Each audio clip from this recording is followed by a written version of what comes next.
स्वागत आप सभी का आपके अपने YouTube चैनल पोस्ट लेवीसी पर। आज की वीडियो में तमिलनाडु सर्कल का एमटीएस पोस्टमैन का 2023 का जो क्वेश्चन पेपर है उसके डिपार्टमेंट और जीके के क्वेश्चंस को कवर करेंगे। इसके मैथ वाले पोर्शन के लिए डिस्क्रिप्शन में आपको लिंक मिल जाएगा। साथ में अगर आप अपनी तैयारी को बेहतर करने के लिए क्लासेस में हमारे साथ जुड़ना चाहते हैं या अपनी तैयारी को बेहतर करने के लिए बुक्स परचेज करना चाहते हैं, जीडीएस टू एमटीएस बुक आपको मिल जाएगी 2 सालों के क्वेश्चन पेपर्स के साथ। 2023 के पीएएसए क्वेश्चन पेपर्स की बुक मिल जाएगी मैथ सोल्यूशन के साथ। पीएएसए सिलेबस की बुक आपको मिल जाएगी, पोस्टमैन मेल गार्ड सिलेबस की बुक आपको मिल जाएगी। साथ में प्रैक्टिस करने के लिए क्वेश्चन ओशन बुक मिल जाएगी जिसमें 5000 के करीब इम्पोर्टेंट क्वेश्चंस हैं। क्वेश्चन सभी एमसीक्यू फॉर्मेट में हैं, तो इससे बेहतर बुक नहीं मिलेगी आपको प्रैक्टिस करने के लिए।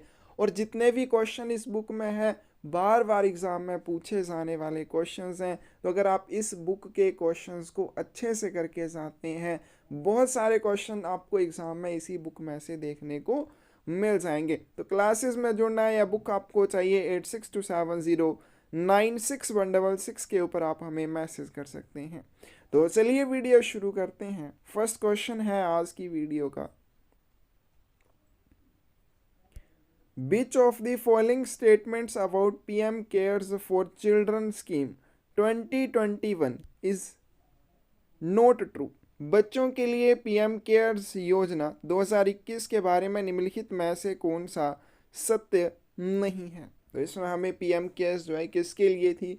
बच्चों के लिए जिनकी आयु 18 वर्ष से कम थी और कोविड-19 के दौरान उन्होंने अपने माता पिता को खो दिया, तो उनके लिए ये स्कीम थी।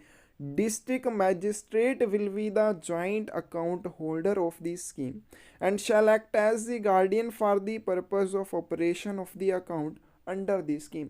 जिला मैजिस्ट्रेट योजना के संयुक्त खाता धारक होंगे और योजना के तहत खाते के संचालन के उद्देश्य से अभिभावक के रूप में कार्य करेंगे। क्योंकि ये जो अकाउंट था 18 वर्ष से कम आयु के बच्चों के लिए खोला जाना था, तो इसमें जॉइंट अकाउंट होल्डर भी चाहिए था। तो जॉइंट अकाउंट होल्डर के रूप में डिस्ट्रिक्ट मैजिस्ट्रेट रहेगा, करेक्ट ऑप्शन है। It is opened for children who had not attend the age of 18 years. अब ये जो अकाउंट है उन बच्चों के लिए खोला गया है जिनकी आयु 18 वर्ष से कम है। और क्या साथ में क्या कंडीशन है? लोस्ट बोथ पेरेंट्स, और उन्होंने अपने दोनों माता पिता को, इनके माता पिता दोनों को खो दिया। लोस्ट सर्वाइविंग पेरेंट और बोथ अडोप्टेड पेरेंट्स और सोल लीगल गार्डियन टू कोविड-19 pandemic during the period prescribed. तो कोविड-19 की जो अवधि थी उसके दौरान उन्होंने अपने माता पिता दोनों को खो दिया, या जीवित माता पिता जो थे उनमें से किसी एक को, यानी कि दोनों में अगर एक ही बचा था उसको भी खो दिया। दोनों दत्तक माता पिता या एकमात्र जो उनका कानूनी अभिभावक था, यानी कि जिसके साथ वो रहते थे, उसको खो दिया। तो उन बच्चों के लिए ये अकाउंट ओपन किया गया। Scheme guidelines were framed by department of financial services, incorrect हो जाएगा। योजना दिशा निर्देश जो थे वो किस विभाग के द्वारा तैयार किए गए? Ministry of women and child welfare nodal agency या नोडल मिनिस्ट्री इसके लिए थी। तो ये क्या हो जाएगी? इनकरेक्ट हो जाएगी। On attaining age of 18 years of beneficiary the paid said upfront lump sum will become rupees 10 lakh and the account converted in a single account of the beneficiary. अब इसमें क्या हुआ? ये जो पीएम केयर्स स्कीम है, इसमें जब बच्चे की आयु 18 वर्ष हो जाएगी तो उसके अकाउंट की राशि, यानी कि उसके नाम खाता खोला गया, उसमें राशि 10 लाख रुपए हो जाएगी। चाहे वो एक किस्त में डाली जाए, चाहे कि अलग अलग किस्तों में डाली जाए, लेकिन 18 वर्ष जब उसकी आयु हो जाएगी तो उसके खाते की टोटल राशि होगी 10 लाख रुपए। फिर 23 ईयर्स की एज तक उसे उस अकाउंट का जो 10 लाख रुपए उसके अकाउंट में होंगे, उसका इंटरेस्ट उसको मिलता रहेगा। और जब वो 23 ईयर्स का हो जाएगा तो उसको ये 10 लाख रुपए की राशि दी जाएगी। तो इसमें गलत कौन सा आ जाएगा? सी इसका गलत हो जाएगा। क्यों हो जाएगा? क्योंकि इसके लिए जो नोडल मिनिस्ट्री थी, यानी कि इसके लिए जो गाइडलाइंस फ्रेम की गई वो ministry of women and child welfare के द्वारा की गई। तो इसका करेक्ट आंसर आपके पास सी आ जाएगा। सेकंड क्वेश्चन में किसान विकास पत्र के बारे में पूछा गया है कि किसान विकास पत्र कितने महीनों में दोगुने हो जाएंगे। तो प्रेजेंट में कितने महीनों में ये दोगुने होते हैं वो आपने एक बार कर लेना है, इसको याद नहीं करना, याद आपने करना है लेकिन प्रेजेंट वाला याद करना है कि कितने समय में किसान विकास पत्र में जमा की हुई राशि दोगुनी हो जाएगी। कंसिडर दी फॉलोइंग स्टेटमेंट्स, निम्नलिखित कथनों पर विचार करें। Depositor may avail loan facility under the RD account after deposit of 12 installments and continuing account for minimum of 1 year at 75% of the balance credit in the account. जमाकर्ता 12 किश्तें जमा करने के बाद आरडी खाते के तहत ऋण सुविधा का लाभ उठा सकता है। बिल्कुल करेक्ट है। जब आप अपने आरडी खाते में 12 किश्तें जमा कर देते हैं उसके बाद लोन ले सकते हैं। दूसरी कंडीशन कि अकाउंट जो वो 1 साल तक कंटिन्यू होना चाहिए, उसमें डिसकंटिन्यू अगर अकाउंट होगा तो लोन उसमें नहीं मिलेगा। तो ये भी करेक्ट है कि 1 वर्ष लगातार अकाउंट कंटिन्यू होगा तभी आपको लोन मिलेगा। लेकिन 75% जो भी आपके अकाउंट की राशि है उसका 75% नहीं 50% आप लोन के रूप में ले सकते हैं। तो ये क्या हो जाएगी, इनकरेक्ट हो जाएगी। Interest on loan will be applicable as 2.5% plus RD interest rate applicable to the RD account. अब आपने आरडी अकाउंट के ऊपर लोन लिया, लोन के ऊपर जो आपको इंटरेस्ट देना पड़ेगा वो कैसे देना पड़ेगा। जो भी प्रेजेंट में आरडी के ऊपर इंटरेस्ट है वो मान लीजिए 7% है, प्लस आपको 2% एक्स्ट्रा देना पड़ेगा ना कि 2.5%। तो ये भी क्या हो जाएगा, इनकरेक्ट हो जाएगा। तो इसकी डी ऑप्शन जो है ये करेक्ट आ जाएगी कि दोनों ही ऑप्शंस आपके पास गलत हैं। तो डिपॉजिटर जो है वो 1 वर्ष के बाद अकाउंट से लोन ले सकता है, लेकिन 1 वर्ष कैसे, अकाउंट कंटिन्यू होना चाहिए 1 वर्ष के लिए और अकाउंट में 12 किस्तें जमा हुई होनी चाहिए। फिर आपके अकाउंट में जो भी बैलेंस होगा उसका 50% आप लोन के रूप में ले सकते हैं और लोन के ऊपर जो इंटरेस्ट आपको देना पड़ेगा वो लोन के कैसे देना पड़ेगा, आरडी के ऊपर, रिकरिंग डिपॉजिट अकाउंट के ऊपर जो प्रेजेंट में इंटरेस्ट रेट है प्लस उसमें 2% और ऐड कर देना है, वो आपको लोन के रूप में, लोन के इंटरेस्ट के रूप में देना पड़ेगा। Consider the following statements on Sukanya Samriddhi accounts. Sukanya Samriddhi खाते पर निम्नलिखित कथनों पर विचार करें। Deposit can be made maximum up to completion of 15 years from the date of account opening. खाता खोलने की तारीख से अधिकतम 15 वर्ष पूरे होने तक उसमें जमा किया जा सकता है। बिल्कुल करेक्ट ऑप्शन है। जिस तारीख को आप अकाउंट ओपन करते हैं उस तारीख से लेके 15 वर्ष पूरे होने तक आप सुकन्या समृद्धि अकाउंट में डिपॉजिट कर सकते हैं। ध्यान रखना, ये लड़की की आयु नहीं बोली है कि आप मान लें लड़की की आयु 15 वर्ष होने तक, नहीं, जिस तारीख को आप अकाउंट ओपन करेंगे उस तारीख से लेके 15 वर्ष पूरे होने तक आप इसमें डिपॉजिट कर सकते हैं। This account can be opened for maximum of 2 girls in a family. अब ये जो अकाउंट है एक परिवार की अधिकतम 2 लड़कियों के लिए खोला जा सकता है। बिल्कुल सही बात है, यानी कि माता पिता अपनी 2 बच्चियों के नाम पर सुकन्या समृद्धि अकाउंट ओपन कर सकते हैं। Provided in case of twins और triplets girls birth more than 2 accounts can be opened. लेकिन मान लीजिए ट्विन्स या ट्रिपलेट्स हो जाती हैं, यानी कि एक साथ जुड़वा बच्चियां हो जाती हैं या 3 बच्चियां हो जाती हैं, ऐसी स्थिति में 2 से ज़्यादा अकाउंट ओपन किए जा सकते हैं। ये ऑप्शन भी करेक्ट है, यानी कि दोनों ही ऑप्शंस करेक्ट हैं। तो सही आंसर क्या आ जाएगा, सी आ जाएगा। द जन सुरक्षा scheme which provides the customer life cover of ₹2 lakh from Life Insurance Corporation of India by paying an annual premium of 436 rupees for 1 year is called as। जन सुरक्षा योजना जो ग्राहक को 1 वर्ष के लिए 436 रुपये के वार्षिक प्रीमियम का भुगतान करके भारतीय जीवन बीमा निगम से 2 लाख रुपए का जीवन कवर प्रदान करती है, उसको हम क्या कहते हैं। तो जन सुरक्षा स्कीम जो है वो 3 है, प्रधानमंत्री सुरक्षा बीमा योजना, प्रधानमंत्री जीवन ज्योति बीमा योजना और अटल पेंशन योजना।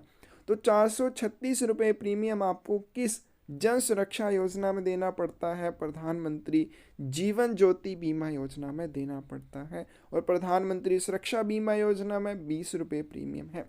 अब यहाँ पे आपने एक और इम्पोर्टेंट चीज़ याद रख लेनी है कि प्रधानमंत्री जीवन ज्योति बीमा योजना आपको ये जो 2 लाख रुपए का इंश्योरेंस कवर देती है, किसके माध्यम से देती है? LIC के माध्यम से। तो ए ऑप्शन करेक्ट आ जाएगी। Department of post provides the facility of Aadhaar enrolment and updation through it's post offices. डाक विभाग क्या करता है? अपने डाक घरों के माध्यम से आधार नामांकन और आधार अपडेशन की सुविधा प्रदान करता है।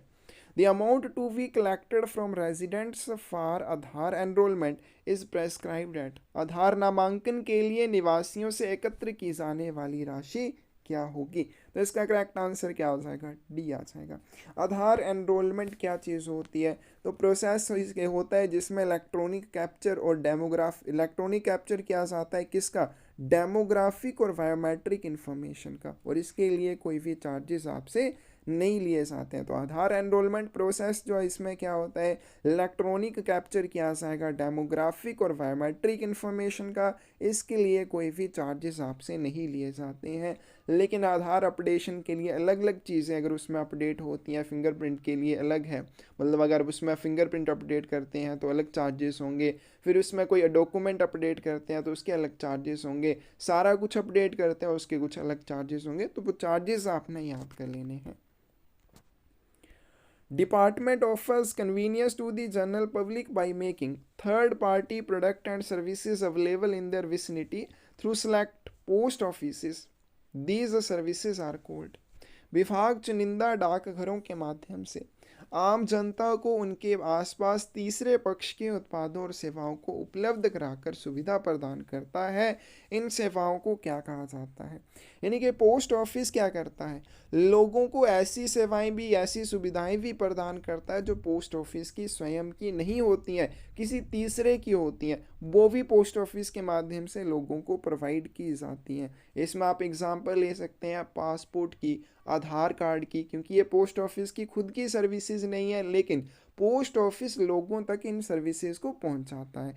किस सेवा के माध्यम से पहुंचाता है उसको हम क्या कहेंगे? रिटेल पोस्ट कहेंगे। ए ऑप्शन करेक्ट आ जाएगी। तो इससे क्या करता है? इंडिया पोस्ट आपको आपके व्यवसाय को ग्रो करने में मदद करता है। नेक्स्ट क्वेश्चन है आपके पास, RLO स्टैंड्स फॉर। RLO का क्या अर्थ होता है?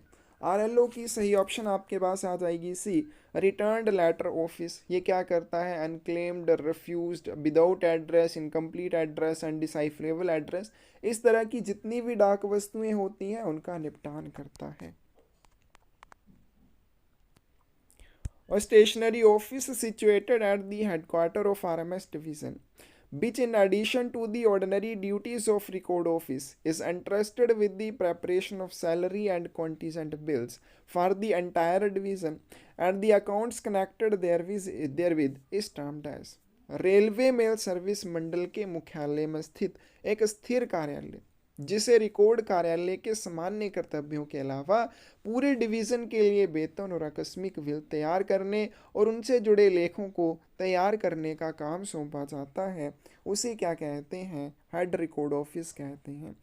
अब रिकॉर्ड ऑफिस भी और हेड रिकॉर्ड ऑफिस भी दोनों ही रेलवे डाक सेवा के हिस्सा हैं, लेकिन हेड रिकॉर्ड ऑफिस जो है ये स्टेशनरी ऑफिस होता है, रेलवे मेल सर्विस का रिकॉर्ड ऑफिस भी होता है, लेकिन head record office RMS division के हेडक्वार्टर में स्थित होता है। पहले इंपॉर्टेंट पॉइंट, कई बार क्वेश्चन में ये भी पूछा जाता है कि हेड रिकॉर्ड ऑफिस कहाँ पर स्थित होता है, तो आपने याद रखना है रेलवे मेल सर्विस डिवीज़न के हेडक्वार्टर में स्थित होता है। अब ये करता क्या है? जो रिकॉर्ड ऑफिस के सामान्य कर्तव्य हैं। अब रिकॉर्ड ऑफिस के सामान्य कर्तव्य क्या होते हैं? जो अनुभाग रिकॉर्ड ऑफिस से जुड़े होते हैं उनके कार्यपत्रों को प्रिपेयर करना, चेक करना और रिकॉर्ड में रखना, ये काम तो हेड रिकॉर्ड ऑफिस भी करेगा। ठीक है, ये तो सामान्य कार्य हो गए कि जो भी सेक्शन हेड रिकॉर्ड ऑफिस से जुड़े होंगे उनके कार्यपत्रों को तैयार करेगा, फिर चेक करेगा, फिर उनको रिकॉर्ड में रखेगा। इसके अलावा और क्या काम करता है? पूरे डिवीज़न के लिए वेतन और आकस्मिक बिल तैयार करता है और उसके संबंध में जो भी अकाउंट्स होते हैं उनको भी उनका भी रख रखाव करेगा। तो ए ऑप्शन जो है यहाँ पे करेक्ट हो जाएगी। Headquarter of Asia Pacific postal union is situated in, Asia Pacific postal union का मुख्यालय कहाँ पर स्थित है? करेक्ट आंसर डी आ जाएगा, बैंकॉक थाईलैंड में है। तो जब मैं बार बार वीडियोस में बोलता हूँ, यही चीज़ बोलता हूँ कि एमटीएस की तैयारी कर रहे हो, प्रमोशन अगर आपको चाहिए ही चाहिए, तो साथ में पोस्टमैन की, साथ में पीए की भी तैयारी करो, क्योंकि एमटीएस के सिलेबस में आपने शायद ही ये कहीं पढ़ा हो, क्योंकि नहीं आता है। जीके में अगर आपने पढ़ा है तो अलग चीज़ है, लेकिन जब हम पीए का सिलेबस करते हैं तो पोस्ट ऑफिस गाइड पार्ट 2 का, फॉरेन पोस्ट मैनुअल का सबसे इंपॉर्टेंट क्वेश्चन यही होता है, बार बार पूछा जाता है।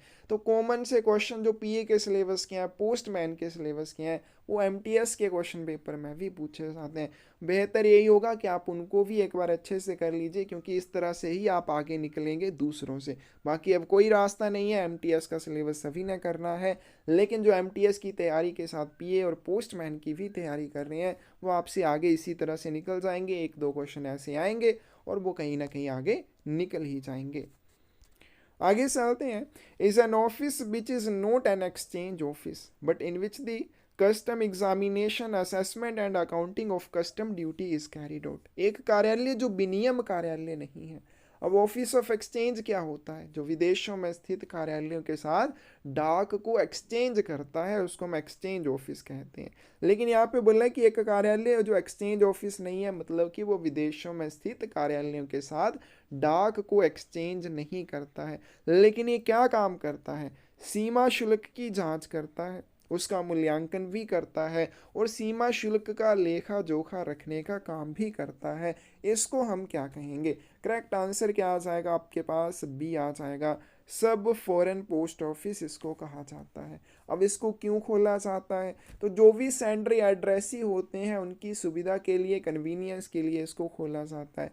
क्यों? क्योंकि जो भी सेंडरी एड्रेसी होते हैं उनको अपने फॉरेन आर्टिकल्स को भेजने के लिए या प्राप्त करने के लिए कोई डॉक्यूमेंट वगैरह प्रेजेंट करने होते हैं, तो डॉक्यूमेंट प्रेजेंट करने के लिए सब फॉरेन पोस्ट ऑफिस होता है, वो यहाँ पर आकर अपने डॉक्यूमेंट वगैरह प्रेजेंट करते हैं ताकि अपनी डाक वस्तुओं को छुड़ा सकें या डिस्पैच के लिए आगे भेज सकें। तो बी ऑप्शन करेक्ट आ जाएगी। कंसिडर दी फॉलोइंग स्टेटमेंट्स, निम्नलिखित कथनों पर विचार करें। The first class head office is situated at the headquarters of the head of a circle, or where there are more than one such head office. The one attached to the headquarter is termed as General Post Office. तो किसी circle प्रमुख के मुख्यालय में स्थित प्रथम श्रेणी प्रधान कार्यालय, या जहां एक से अधिक ऐसे प्रधान कार्यालय हैं वहां जो मुख्यालय से जुड़ा हुआ होगा, उसे जनरल पोस्ट ऑफिस कहा जाएगा। तो जर्नल पोस्ट ऑफिस की डेफिनेशन क्या होती है? जर्नल पोस्ट ऑफिस एक first class head post office होता है। फर्स्ट पॉइंट तो यही हो जाएगा कि जर्नल पोस्ट ऑफिस क्या होता है? फर्स्ट क्लास हेड ऑफिस होता है। दूसरी बात, ये कहाँ पर स्थित होता है?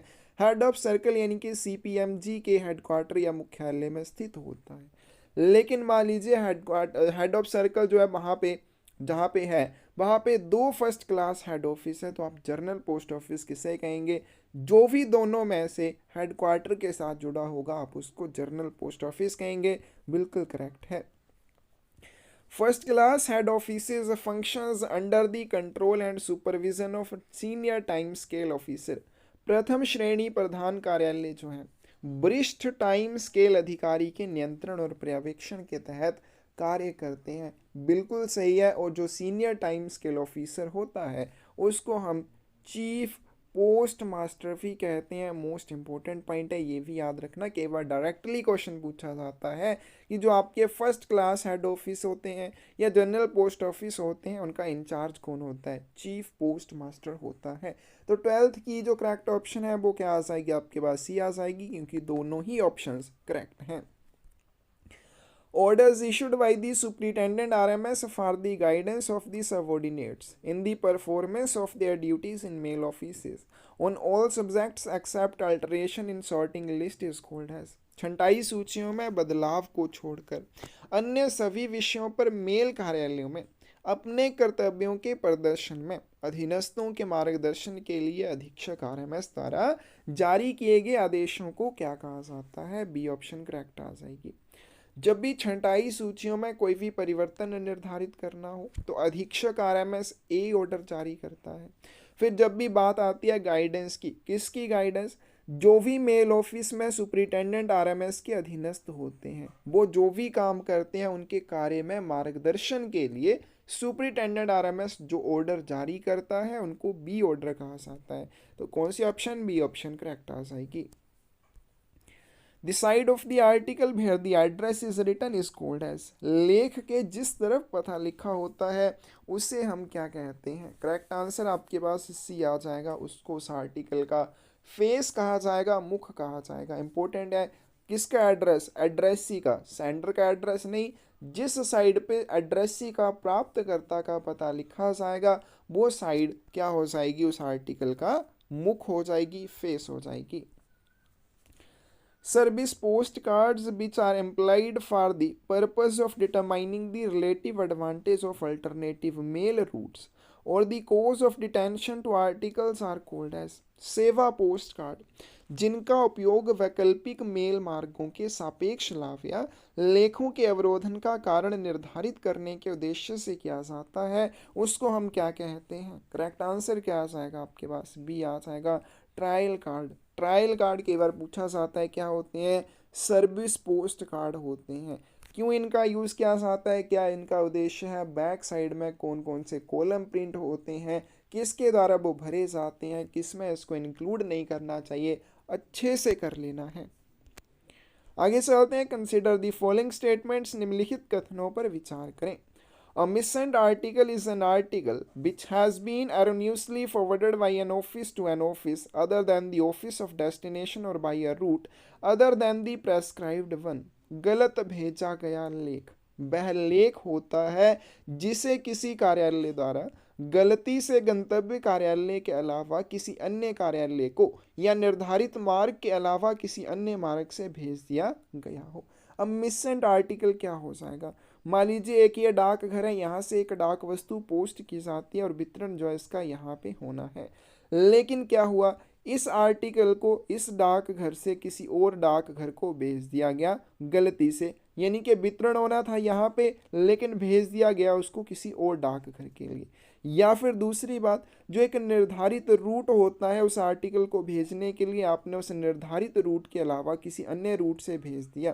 तो इस तरह के जो आर्टिकल होते हैं उनको हम कहते हैं मिससेंट आर्टिकल, कि उनको गलत भेज दिया गया। आपने इस डाकघर को भेजना था, आपने इस डाकघर को भेज दिया, या इस रूट से भेजना था, आपने उसको दूसरे रूट से भेज दिया, तो ये हो जाएगा मिससेंट आर्टिकल।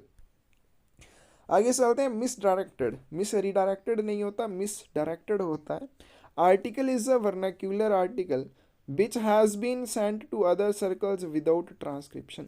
गलत पुनर्निर्देशित लेख एक स्थानीय भाषा का लेख होता है जिसे प्रतिलेखन के बिना अन्य सर्कलों में भेज दिया जाता है। अब ये भी क्या हो जाएगा आपके पास? ये भी गलत, ये भी क्या हो जाएगा आपके पास? ये गलत हो जाएगा। फर्स्ट तो आपका करेक्ट है। मिस डायरेक्टेड का क्या अर्थ हो जाएगा? मान लीजिए कोई आर्टिकल है और उसके ऊपर एड्रेस लोकल लैंग्वेज में लिखा है। जब आर्टिकल को पोस्ट किया जाएगा तो उसके ऊपर इंग्लिश में ट्रांसक्रिप्शन जोड़ी जाती है, यानी कि उस पते के साथ इंग्लिश में भी पता लिखा जाता है, क्योंकि लोकल भाषा का आर्टिकल है। मान लीजिए वो तमिलनाडु से आया है हिमाचल के लिए, अब उसमें क्या जो एड्रेस लिखा वो तमिल भाषा में लिखा है, या जो भी तमिलनाडु की भाषा है उसमें लिखा है। अब हिमाचल प्रदेश में तो उसको हम पढ़ नहीं पाएंगे, तो क्या करते हैं ऑफिस ऑफ पोस्टिंग वाले, क्योंकि वो तो लोकल हैं वहाँ के, वो पढ़ सकते हैं, तो वो इंग्लिश में ट्रांसक्रिप्शन जोड़ देंगे।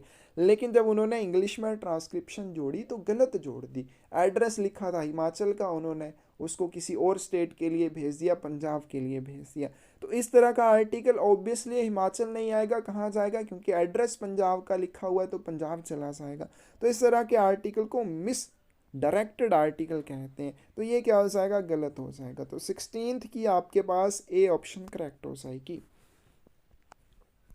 A bag which is used to enclose several bags sent to the same office or section, thereby affording protection and securing the disposal in a transit of only one bag is called as। एक bag जिसका उपयोग एक ही कार्यालय या अनुभाग के लिए भेजे गए कई बैगों को संलग्न करके भेजने के लिए किया जाता है, जिससे उनको सुरक्षा मिलती है और पागमन में केवल एक ही बैग से निपटना होता है, उसे हम क्या कहते हैं? मान लीजिए एक ही सेक्शन को भेजने के लिए, ठीक है, क्या हो गया आपके पास, एक ही ऑफिस या एक ही सेक्शन को भेजने के लिए आपके पास बहुत सारे थैले हैं। अब उन थैलों को अलग अलग भेजने की बजाय एक बड़े थैले में डालकर भेजा जाता है। उस बड़े थैले को हम क्या कहते हैं, ट्रांजिट बैग कहते हैं। 17th की सी ऑप्शन करेक्ट आ जाएगी।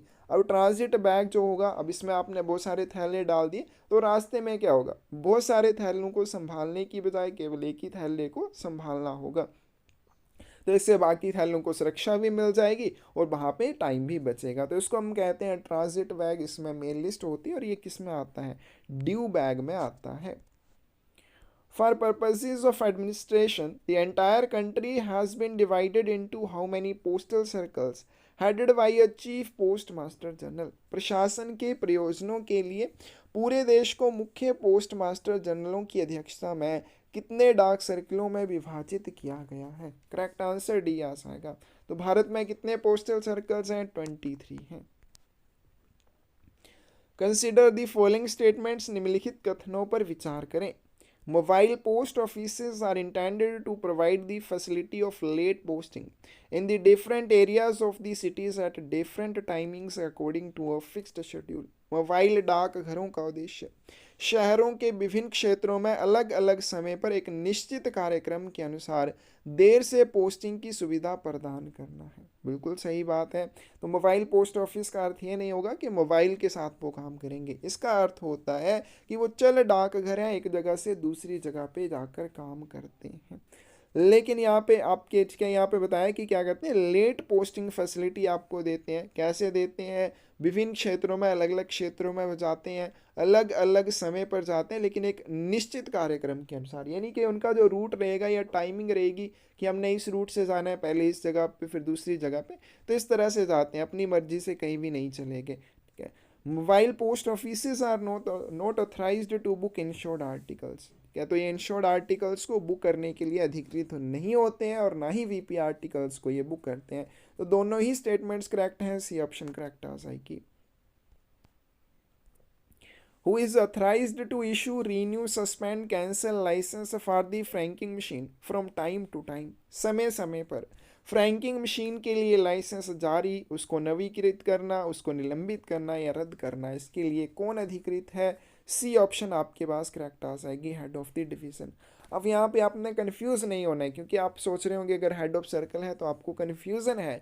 वो कन्फ्यूज़न क्या है, जब भी आपके लाइसेंस के बारे में नॉर्मल क्वेश्चन पूछा जाएगा कि इशू कौन करता है, जारी कौन करता है, या पूछा जाएगा उसको रीन्यू कौन करेगा, या उसको पूछा जाएगा सस्पेंड या निलंबित कौन करेगा, या फिर पूछा जाएगा उसको कैंसिल कौन कर सकता है, नॉर्मल पूछा गया है तो उसमें हेड ऑफ डिवीज़न आ जाएगा। लेकिन जब भी लाइसेंस की शर्तों का उल्लंघन होता है, कि जब भी किसी भी शर्त का उल्लंघन होता है जो भी लाइसेंस के लिए निर्धारित किया है, तब वहाँ पे हेड ऑफ सर्कल लाइसेंस को कैंसिल करेगा। अगर नॉर्मली पूछा गया है तो हेड ऑफ डिवीज़न, अगर शर्तों का उल्लंघन पूछा गया है तो उस मामले में हेड ऑफ सर्कल आ जाएगा।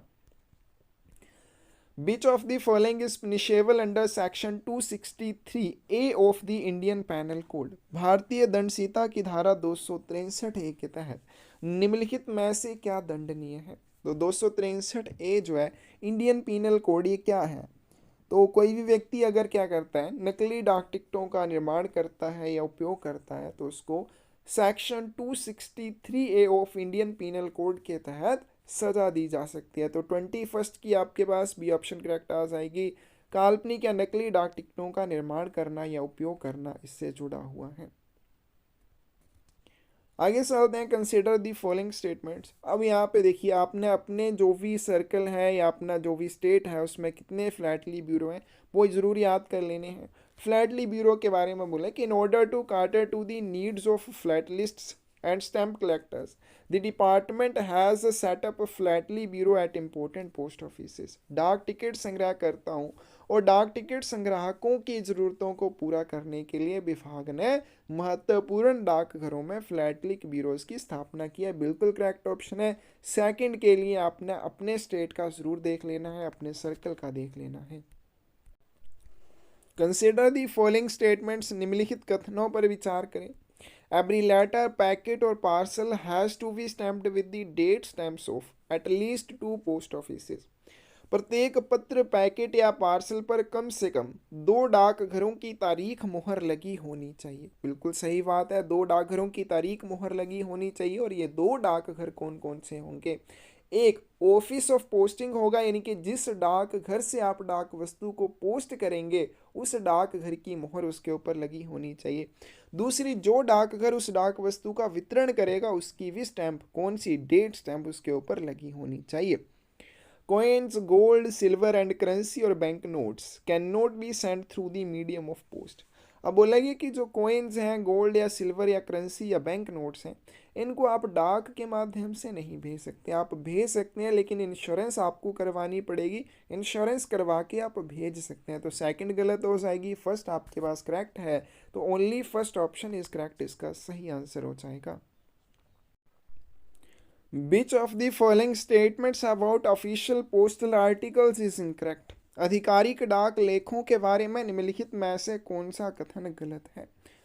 Official postal articles weather the postage is prepaid और नॉट। आधिकारिक डाक लेख चाहे वो प्रीपेड है या नहीं है, यानी कि उसके ऊपर पोस्टेज चार्जेस पोस्टिंग के समय दिए गए हैं या नहीं दिए गए हैं। Must where the superscription on India government service, उसके ऊपर क्या ऊपरी लेख होना चाहिए? ऑन इंडिया गवर्नमेंट सर्विस ऊपरी लेख होना चाहिए। When posted by government officials authorised to use service postage stamps, लेकिन ये on India government service superscription कब होनी चाहिए? जब उनको किसी ऐसे व्यक्ति के द्वारा पोस्ट किया जाता है जो सर्विस पोस्टेज स्टैम्प्स का यूज करने के लिए अधिकृत है और साथ में वो गवर्नमेंट ऑफिशियल भी है, सरकारी अधिकारी भी है। बिल्कुल करेक्ट ऑप्शन है। The delivery and redirection of articles superscribed on India government service or on service are governed by the official designation of the addressee। अब जो भी ऑफिशियल पोस्टल आर्टिकल्स हैं, अगर उनकी रिडायरेक्शन करनी है, अगर उनका वितरण करना है, तो नाम के अनुसार नहीं आप करेंगे। आप कैसे करेंगे? प्राप्तकर्ता के ऑफिशियल डेजिग्नेशन के अनुसार करेंगे, यानी कि उस आर्टिकल के ऊपर उसका ऑफिशियल डेजिग्नेशन जो लिखा होगा उसी के अनुसार उसकी रिडायरेक्शन और डिलीवरी होगी। बिल्कुल करेक्ट पॉइंट है। If an ordinary stamp, postage stamp instead of a service stamp is used on an official postal article, the article will be recognized as an official postal article by the post office। अब मान लीजिए आपने एक डाक वस्तु post की, किसी ऐसे गवर्नमेंट ऑफिशियल ने उसको पोस्ट किया जो सर्विस पोस्टेज स्टैम्प्स का यूज़ कर सकता है, लेकिन उसने क्या किया? उसने सर्विस पोस्टेज स्टैम्प्स की बजाय ऑर्डिनरी पोस्टेज स्टैम्प्स का यूज़ कर दिया उस आर्टिकल के ऊपर, तो उस डाक वस्तु को भी ऑफिशियल पोस्टल आर्टिकल के रूप में मान्यता दी जाती है। बिल्कुल सही बात है, लेकिन अगर वो बार बार इस इरेगुलरिटी को करता है तो उसको ये बताया जाता है कि आप क्या करें? सर्विस स्टैम्प्स का यूज़ करें। नहीं मानता है तो आगे रिपोर्ट की जाती है हेड ऑफ सर्कल को।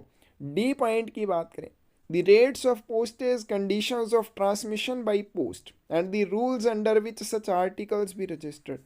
जो भी पोस्टेज रेट्स हैं, यानी कि डाक शुल्क जो भी हैं, conditions of transmission by post, डाक के माध्यम से डाक वस्तु को ट्रांसमिट करने की या पोस्ट करने की जो शर्तें हैं, या फिर जो रूल्स हैं किसी भी डाक वस्तु को, कौन सी? जो नॉन ऑफिशियल पोस्टल आर्टिकल है उसको रजिस्टर्ड करने के लिए, इंश्योर्ड करने के लिए या वैल्यू पेएबल के रूप में भेजने के लिए, वो नॉन ऑफिशियल पोस्टल आर्टिकल्स के ऊपर जो लागू होते हैं, ऑफिशियल पोस्टल आर्टिकल्स के ऊपर लागू नहीं होते हैं। यहाँ पे ये लिखा है, तो ये इनकरेक्ट हो जाएगा।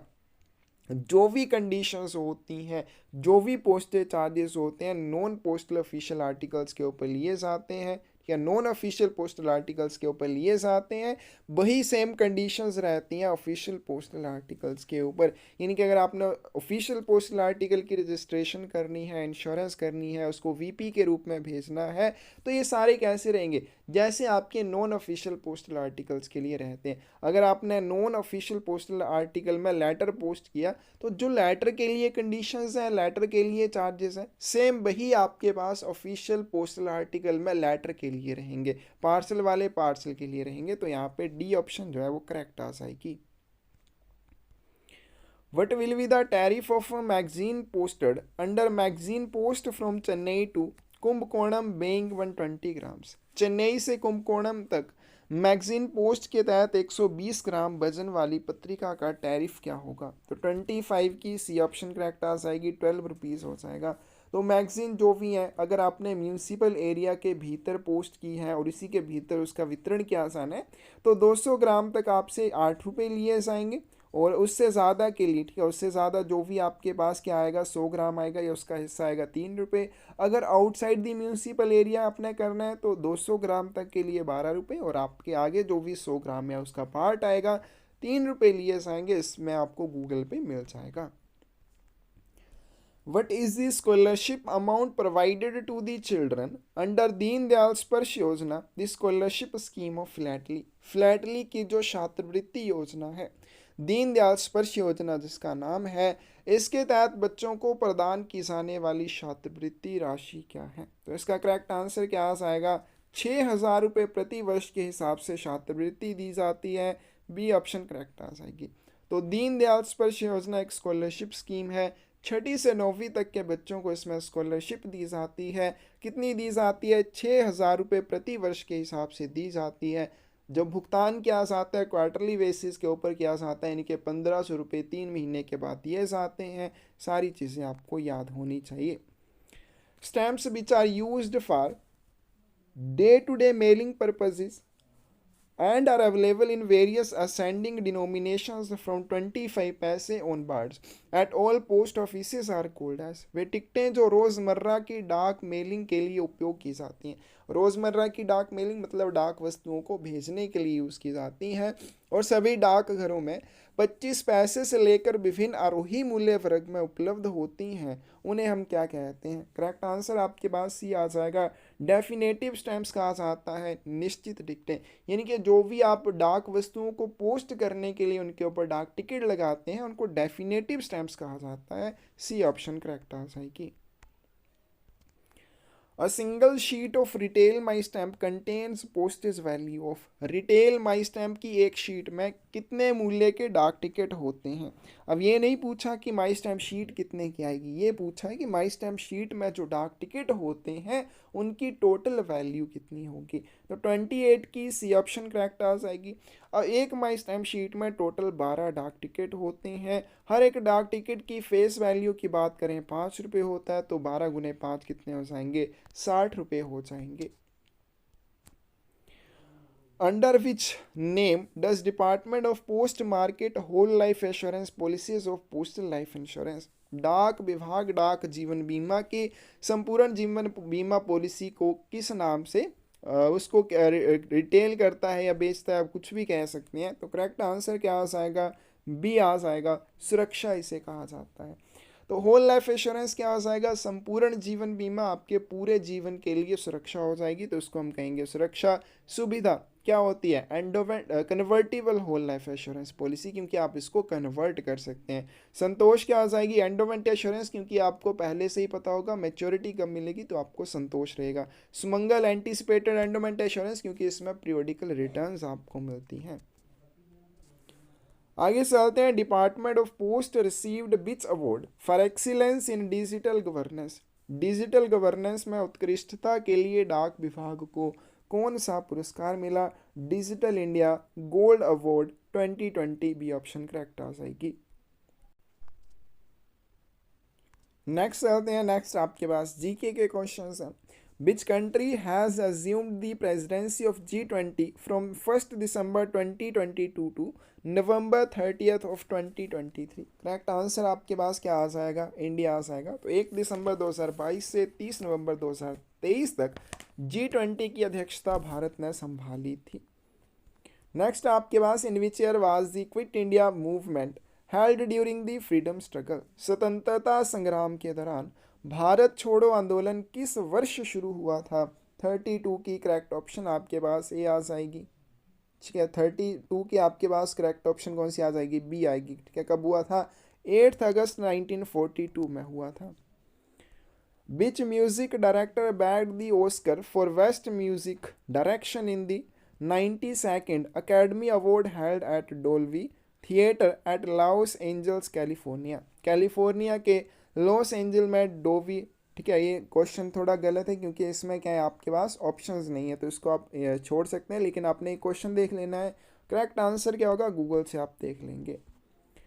Which is the southern most point of Indian territory. Bharat क्षेत्र के सबसे दक्षिणी बिंदु को क्या कहा जाता है?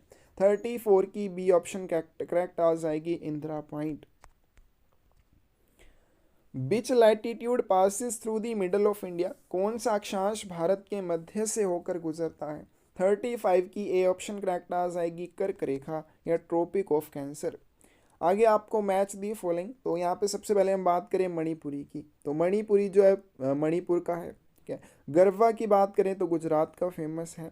भांगड़ा की बात करें तो पंजाब का फेमस है। तमाशा जो है महाराष्ट्र का फेमस है। तो 36 की आपके पास डी ऑप्शन करेक्ट आ जाएगी। When was the Constitution of India adopted by the Constituent Assembly of India? Bharat का संविधान भारत की संविधान सभा द्वारा कब अपनाया गया था? 37 की ए ऑप्शन करेक्ट आ जाएगी। इसको अपनाया गया 26 नवंबर 1949 को, और इसको लागू कब किया गया? 26 जनवरी 1950 को। Which country emerged as the champions of inaugural second under-19 Women's T20 World Cup held at South Africa on January 2023? जनवरी 2023 को दक्षिण अफ्रीका में आयोजित द्वितीय अंडर-19 महिला T20 विश्व कप के उद्घाटन समारोह में कौन सा देश चैंपियन बनकर उभरा? 38 की करेक्ट ऑप्शन क्या आ जाएगी आपके पास? सी आ जाएगी। Who through his weekly newspaper Young India in 1925 introduced the world to the concept of 7 social sins in public life? 1925 में अपने साप्ताहिक समाचार पत्र यंग इंडिया के माध्यम से किसने दुनिया को सार्वजनिक जीवन में 7 सामाजिक पापों की अवधारणा से परिचित करवाया? 39 की डी ऑप्शन करेक्ट आ जाएगी। यंग इंडिया जो है Mahatma Gandhi. Whose birthday is celebrated all over India as the Teachers Day? किसका जन्मदिन पूरे भारत में शिक्षक दिवस के रूप में मनाया जाता है? करेक्ट आंसर आपके पास भी आ जाएगा, डॉक्टर सर्वपल्ली राधाकृष्णन। आगे चलते हैं पोस्टमैन के लिए। क्या पोस्टमैन के लिए नहीं, एक और जीके का क्वेश्चन है। Who is regarded as father of Indian renaissance? भारतीय पुनर्जागरण का जनक किसे माना जाता है? तो 41 की डी ऑप्शन करेक्ट आ जाएगी, राजा राम मोहन राय को। आगे चलते हैं पोस्टमैन के लिए। सेकंड पेपर है, be orders received by the mail offices should be copied in the following book? Mail कार्यालयों द्वारा प्राप्त बी आदेशों को निम्नलिखित पुस्तक में कॉपी किया जाना चाहिए। तो जो भी बी ऑर्डर प्राप्त होते हैं, जैसे हमने एमटीएस के पेपर में बात की, किसके लिए? गाइडेंस के लिए होते हैं, तो इनको गाइडेंस बुक में दर्ज किया जाता है। डी ऑप्शन करेक्ट आ जाएगी। किसकी जिम्मेदारी होती है गाइडेंस बुक में बी ऑर्डर्स को कॉपी करवाना? रिकॉर्ड ऑफिसर की। When a transit bag is to be made up, the bags due and unusual to be dispatched in it should be checked with the entries in the। जब एक transit bag बनाया जाना हो तो उसमें भेजे जाने वाले थैलों को, चाहे वो देय हो या असामान्य हो, किसमें प्रविष्टियों के साथ उनकी जांच की जानी चाहिए? करेक्ट आंसर क्या आ जाएगा? ए आ जाएगा, मेल लिस्ट में प्रविष्टियों के साथ उनकी जांच की जानी चाहिए। अब ध्यान रखना कि जो ट्रांजिट बैग बनाया जाता है उसमें ड्यू बैग भी होते हैं, उसमें अनयूजुअल बैग भी होते हैं। जो भी बैग ट्रांजिट बैग में डालकर भेजे जाएंगे उनकी एंट्रियां मेल लिस्ट में होती है, और मेल लिस्ट में प्रविष्टियों के साथ उनकी फिर जांच की जाती है। Identify the correct statement with respect to duties of head postman. प्रधान डाकिया के कर्तव्यों के संबंध में सही कथन को पहचाने। Conveying money to and from the treasury, sub treasury और बैंक और टाउन सब ऑफिस। कोषागार, उप कोषागार, बैंक या नगर उप डाक घरों को धन लेकर जाना या वहां से धन लेकर आना बिल्कुल सही है। कैश कन्वे करना इसका काम होता है। To take out for delivery articles that have been returned by other postmen as unclaimed or refused। अन्य डाकियों को जो डाक वस्तुएं वितरित करने के लिए दी जाती हैं, उन डाक वस्तुओं में से जो भी डाक वस्तुएं डाकियों के द्वारा वापस डाक घर में लाई जाती हैं अनक्लेम्ड के या रिफ्यूज्ड के रूप में, उन डाक वस्तुओं को एक बार फिर से हेड पोस्टमैन वितरित करने के लिए लेकर जाता है। To take up the work of any postman who may be temporarily absent. कोई भी डाकिया जो अस्थायी रूप से यानी कि वो टेम्परेरली कुछ समय के लिए अनुपस्थित है, तो उसकी जगह पे काम भी इसको करना पड़ता है। तीनों ही ऑप्शंस करेक्ट हैं, डी ऑप्शन करेक्ट आ जाएगी। Which of the following statement is correct, इनमें से कौन सा कथन सही है? A postman is forbidden to deliver any article on which any postage is due. डाकिये को किसी भी ऐसी डाक वस्तु को वितरित करने से मना किया जाता है जिस पर कोई भी शुल्क दे हो। बिल्कुल सही बात है, कोई भी ड्यू चार्जेस वाला आर्टिकल डाकिये को वितरित करने से मना किया जाता है। A postman is forbidden to deliver any article on which any custom duty is due. कोई भी डाक वस्तु जिसके ऊपर कस्टम ड्यूटी अभी रिकवर की जानी है तो उस डाक वस्तु का वितरण करने से भी डाकिये को मना किया जाता है। कब तक? जब तक वो ड्यू चार्जेस को रिकवर ना कर ले। If any unnecessary delay occurs in the payment by the addressee of the charges recoverable on an article, the postman is not authorized to take the article back to the post office। ये point गलत हो जाएगा। क्यों हो जाएगा? जब भी प्राप्त करता है ड्यू चार्जेस, अब ड्यू चार्जेस कैसे हो सकते हैं? वो पोस्टेज चार्जेस हो सकते हैं, वो कस्टम ड्यूटी वाले हो सकते हैं, या वीपी आर्टिकल अगर भेजा है तो जो चार्जेस रिकवर करने हैं, जो अमाउंट रिकवर करनी है उसको देने में प्राप्त करता अननेसेसरी डिले करता है, जानबूझकर देरी करता है, तो डाकिया उस डाक वस्तु को डाकघर वापस ले जाने के लिए अधिकृत होता है। लेकिन यहाँ पे लिखा है अधिकृत नहीं होता है। हमें क्या बताना है कौन सा करेक्ट है? फर्स्ट और सेकंड दोनों ही करेक्ट है, फोर्थ की सी ऑप्शन करेक्ट होगी। All postman are expected to know the following. सभी डाकियों से निम्नलिखित जानने की अपेक्षा की जाती है। इनके जो डाकिये होते हैं उनसे क्या जानने की अपेक्षा की जाती है कि उनको क्या मालूम होना चाहिए? रेट्स ऑफ इंटरनेशनल मेल, अंतर्राष्ट्रीय मेल की दरें, इनके जो आपके अंतर्राष्ट्रीय डाक वस्तुएं भेजी जाती हैं उनके ऊपर क्या चार्जेस लगने हैं? इनकरेक्ट हो जाएगा। उनसे उम्मीद की जाती है कि उनको इनलैंड आर्टिकल जो होती है या अंतर्देशीय डाक जो होती है उसके चार्जेस के बारे में पता हो, ना कि इंटरनेशनल मेल के बारे में। Commission of electronic money orders, तो ये इसको पता होना चाहिए इलेक्ट्रॉनिक मनी ऑर्डर्स के ऊपर कमीशन के बारे में। चार्जेस ऑफ इंश्योरेंस, बीमा के लिए शुल्क के बारे में उसको पता होना चाहिए। फीस फॉर रजिस्ट्रेशन, पंजीकरण के लिए क्या शुल्क लगेगा उस चीज़ के बारे में भी उसको पता होना चाहिए। तो इसका करेक्ट आंसर क्या आ जाएगा? Second, third and fourth only, fifth की सी ऑप्शन करेक्ट आ जाएगी। Each postman's beat is fixed by the. प्रत्येक डाकिये की गश्त किसके द्वारा निर्धारित की जाती है? तो सबसे पहले बीट आपको पता होना चाहिए क्या होता है। तो ये वह निर्धारित क्षेत्र होता है जिसके भीतर डाकिये को अपने कर्तव्यों का पालन करना होता है, और साथ में जिस डाकघर से वो जुड़ा हुआ होता है वो डाकघर भी उसकी बीट में आता है। तो किस क्षेत्र में उसे अपने निर्धारित कर्तव्यों का पालन करना है, इस चीज़ का निर्धारण कौन करता है? ए ऑप्शन करेक्ट आ जाएगी, पोस्ट मास्टर करता है। An insured article addressed to a minor, एक नाबालिग को संबोधित बीमाकृत लेख होगा। तो जब भी कोई इंश्योर्ड आर्टिकल माइनर के लिए आता है तो उसका वितरण कैसे किया जाता है? प्रोसेस आपको याद रखना है। वो आर्टिकल हमेशा ही आपने माइनर को देना है, किसी और को नहीं देना है, सबसे पहली बात। सेकंड बात, आपने रसीद और एक्नॉलेजमेंट के ऊपर माइनर के हस्ताक्षर या अंगूठे का निशान लेना है। तीसरी बात, आपने उसके लिए जो वितरण करना है, यानी कि माइनर को वो जो आर्टिकल देना है और माइनर से आर्टिकल के लिए जो रसीद और एक्नॉलेजमेंट के ऊपर हस्ताक्षर लेने हैं, उस व्यक्ति की प्रेजेंस में आपने ये काम करना है जिसके साथ वो माइनर रह रहा हो। दूसरी बात, उस व्यक्ति से आपने माइनर के हस्ताक्षर और अंगूठे के निशान को भी सत्यापित करवाना है। तो सेवंथ की ए ऑप्शन करेक्ट आ जाएगी। should always be delivered to him in the presence of the person in whose care he may be living at the time। तो नाबालिग को हमेशा उस व्यक्ति की उपस्थिति में इसका वितरण किया जाना चाहिए जिसकी देखभाल में वो उस समय रह रहा हो। Which of the following statements is और आर करेक्ट, इनमें से कौन सा कथन सही है? Postman while on duty are authorized for distributing advertisements and handbills on behalf of the members of public। डाकिये जो है ड्यूटी पर रहते हुए जनता की ओर से विज्ञापन और हैंडबिल वितरित करने के लिए अधिकृत है नहीं होते हैं, गलत हो जाएगा। फिर दूसरे में बोला गया कि postman while on duty are prohibited from distributing advertisements and handbills on behalf of the members of public। डाकिये जब ड्यूटी पर होते हैं जनता के सदस्यों की ओर से ना तो कोई एडवर्टाइजमेंट ना ही कोई हैंडबिल का वो वितरण करेंगे, उनको इस चीज़ के लिए निषिद्ध किया जाता है, प्रोहिबिट किया जाता है, मना किया जाता है। बिल्कुल सही बात है। Postman while on duty can earn commission for distributing trade circulars or notices of any description on the behalf of member of public। डाकिये जब ड्यूटी पर होते हैं तो जनता के सदस्यों की ओर से व्यापार परिपत्र या किसी भी विवरण के नोटिस वितरित करके कमीशन कमा सकते हैं, ये भी इनकरेक्ट हो जाएगा। Postman while on duty are prohibited from distributing trade circular.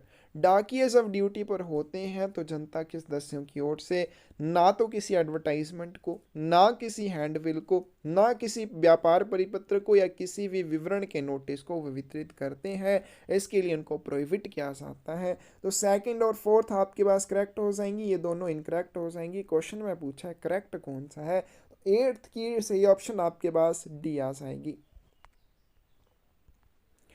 What should the postman do in every case in which he cannot himself read the language in which the address is written?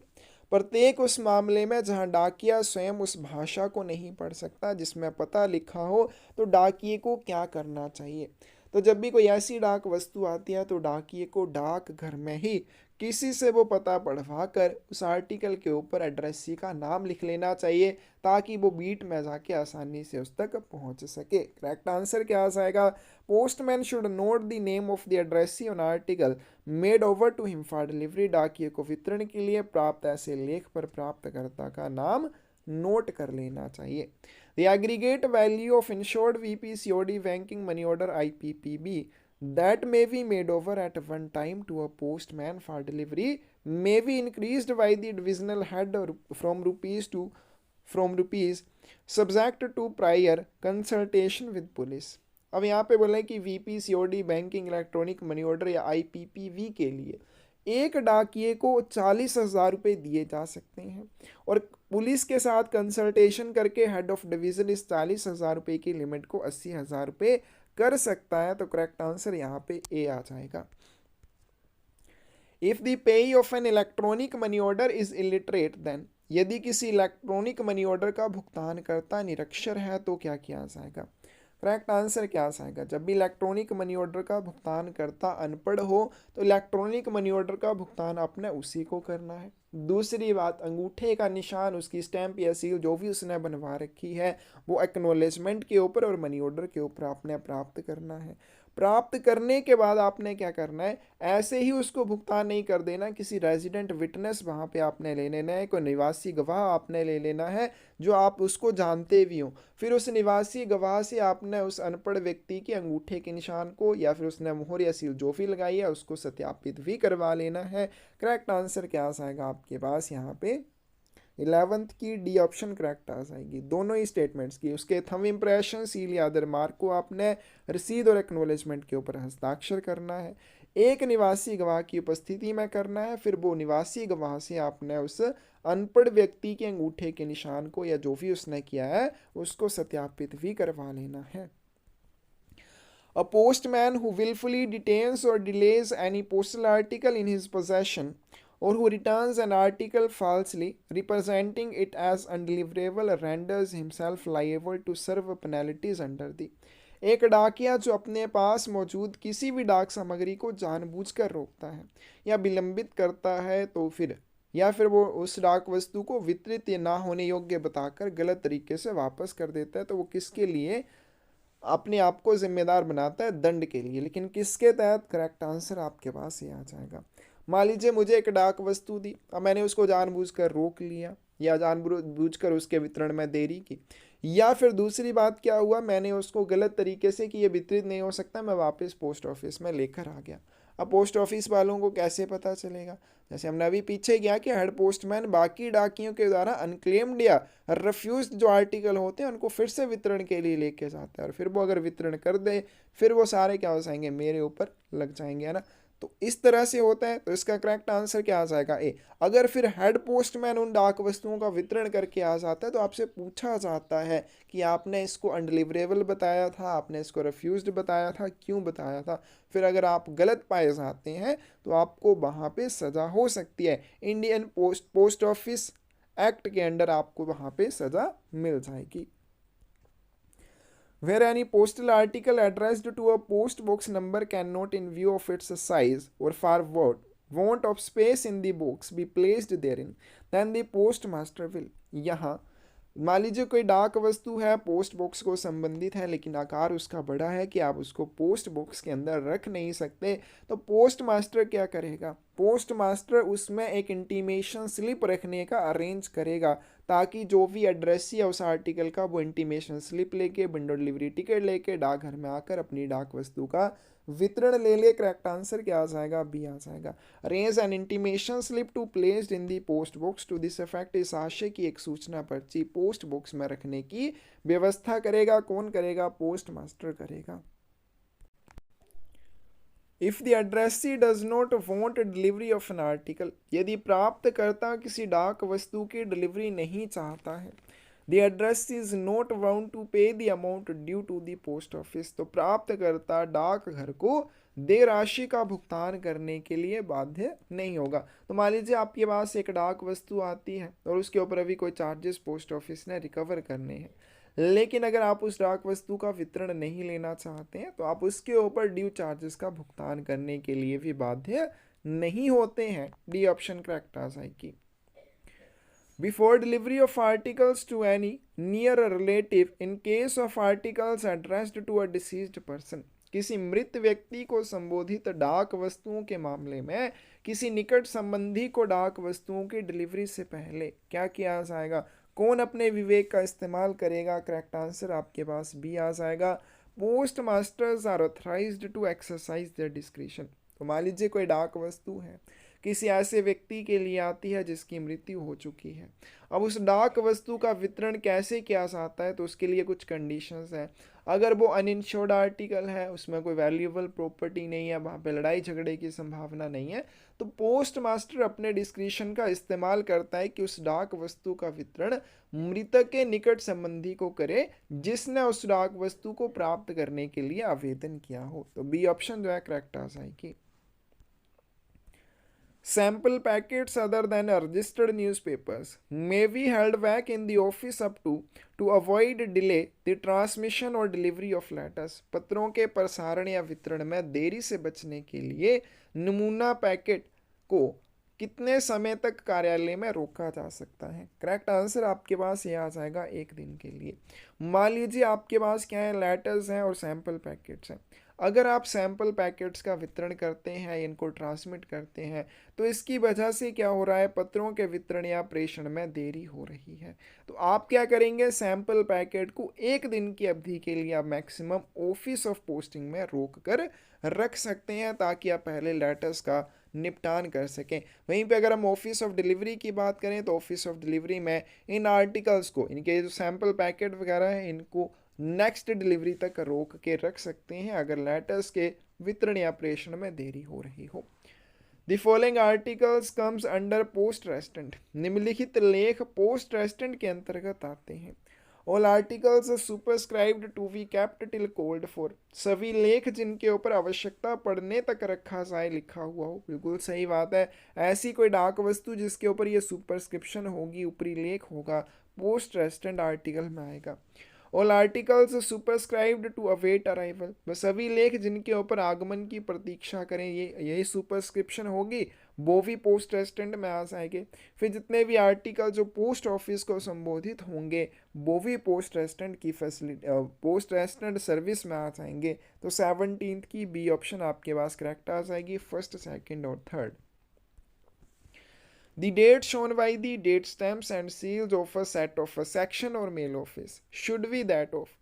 किसी अनुभाग या mail कार्यालय के set की तारीख मोहरों और सीलों द्वारा दर्शाई गई तारीख कौन सी होनी चाहिए। तो जिस दिन सेट के काम के घंटे शुरू होते हैं, वही तारीख सेट की मोहरों और सीलों के द्वारा दर्शाई जाएगी। तो 18th की बी ऑप्शन करेक्ट आ जाएगी।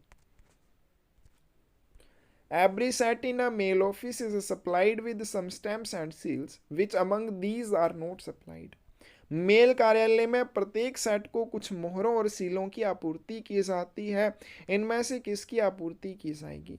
तो मेल ऑफिस के प्रत्येक सेट को date stamp, date seal, name stamp, इसके अलावा detained late fee not paid stamp भी दी जाती है। तो 19th की सी ऑप्शन करेक्ट आ जाएगी। Portfolio is supplied to each किसको पोर्टफोलियो की आपूर्ति की जाती है? ए ऑप्शन करेक्ट आ जाएगी, सेट ऑफ सेक्शन। अनुभाग के सेट को पोर्टफोलियो की आपूर्ति की जाती है जिसमें वो काम से संबंधित सामान को रखते हैं। कौन कौन सा सामान इसमें रखा जाता है, इंपॉर्टेंट है। The transit bags addressed to a section और mail office should be opened by. किसी अनुभाग या मेल कार्यालय को संबोधित ट्रांजिट बैग किसके द्वारा खोला जाना चाहिए? करेक्ट आंसर सी आ जाएगा। तो जब भी ट्रांजिट बैग किसी भी सेक्शन या मेल ऑफिस के लिए भेजा जाएगा तो मेल एजेंट या मेल गार्ड के द्वारा स्वयं खोला जाएगा। Mail abstract is divided into, mail सार को विभाजित किया गया है दो भागों में। ए ऑप्शन करेक्ट आ जाएगी, टू पार्ट्स में इसको डिवाइड किया गया है। कौन कौन से? एक मेल्स आ जाएगा, दूसरा बैग्स आ जाएगा। The window of the mail van of a section should be kept closed. किसी अनुभाग की मेल बैन की खिड़की को कब बंद रखा जाना चाहिए? करेक्ट आंसर ये आ जाएगा।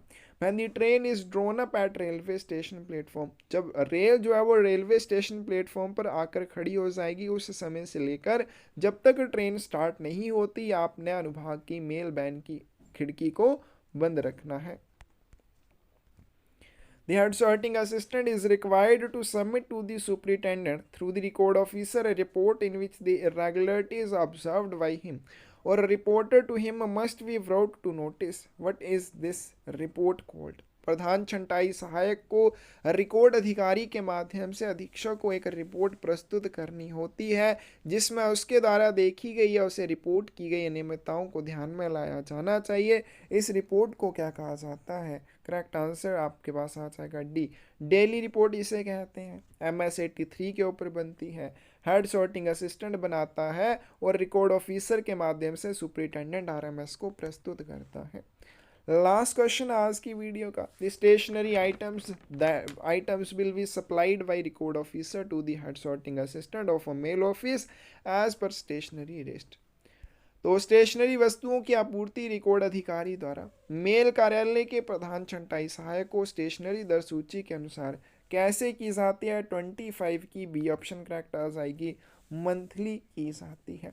और हेड सॉर्टिंग असिस्टेंट जो होता है मेल ऑफिस का वो प्रत्येक दिन के प्रारंभ में स्टॉक देता है काम करने के लिए जो भी सफिशेंट होगा, बाकी जो है वो लोक लगाकर रख लेता है। और हेड सॉर्टिंग असिस्टेंट को जो रिकॉर्ड ऑफिसर स्टॉक देगा वो 1 महीने के अनुसार देता है।